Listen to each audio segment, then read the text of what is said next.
টেলিভিশনটা পাশে রাখা হলো, রাখার পরে লাশটা কিন্তু নিজে উঠে গেল। তারপর গোসল দেওয়ার জন্য নিয়ে যাওয়া হলো, গোসল দেওয়া হলো। এইবার খাটিয়ায় তোলা হলো, খাটিয়ায় তুলে জানাজার জন্য নিয়ে যাওয়া হচ্ছে। খাটিয়াটা কিন্তু আর হচ্ছে মাটির সঙ্গে যাওয়া হয়ে গেছে। তাহলে আবার বললেন যাও,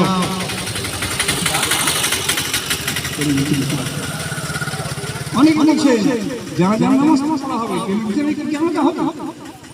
এখন অবস্থা কি করা হলো, সেই টেলিভিশন আপনার জানাজার লাশের পাশে দিয়ে জানাজা করা হলো। মেয়ে ছেলেটার জানাজা হলো, টেলিভিশনের জানাজা হলো। তাকে দাফন করার জন্য কবরের ধারে নিয়ে যাওয়া হলো। কবরের ধারে খাটিয়া রেখে ওখানে যখন লাশটা নিচে নামার চেষ্টা করা হচ্ছে, আবার লাশটা জাম হয়ে গেল। পূর্বের মতো বলা হচ্ছে ওখানে টেলিভিশনটা রেখে দাও, নতুবা লাশ উঠবে না। টেলিভিশনটা পূর্বের মতো ওই খাটিয়ার পাশে রাখা হলো।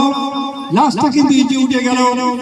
ইজি উঠে যাওয়ার পরে কবরে যখন দেওয়া হচ্ছে, সাথে সাথে টেলিভিশনটাকে দিয়ে দেওয়া হলো। এখন অনেকে প্রশ্ন করছে লাশ দাফন করা হবে, টেলিভিশন তো দাফন করা যায় না।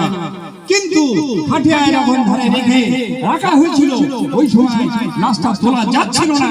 টেলিভিশন রাখার পরে লাশটা ইজি উঠে গেল, সঙ্গে সঙ্গে কবরে দাফন করে দেওয়া হলো, টেলিভিশনটা রাখা হলো। এখন আপনি বলুন, এই যে টেলিভিশন জানাজা টেলিভিশন হলো, মাইয়েতের টেলিভিশন জানাজা হলো, কবরে লাশকে রাখা হলো, সঙ্গে সঙ্গে টেলিভিশন রাখা হলো, কবর দেওয়া হলো। এখন আপনাদের কাছে প্রশ্ন হলো, এখন ওই যে টেলিভিশন কবরে দেওয়া হলো,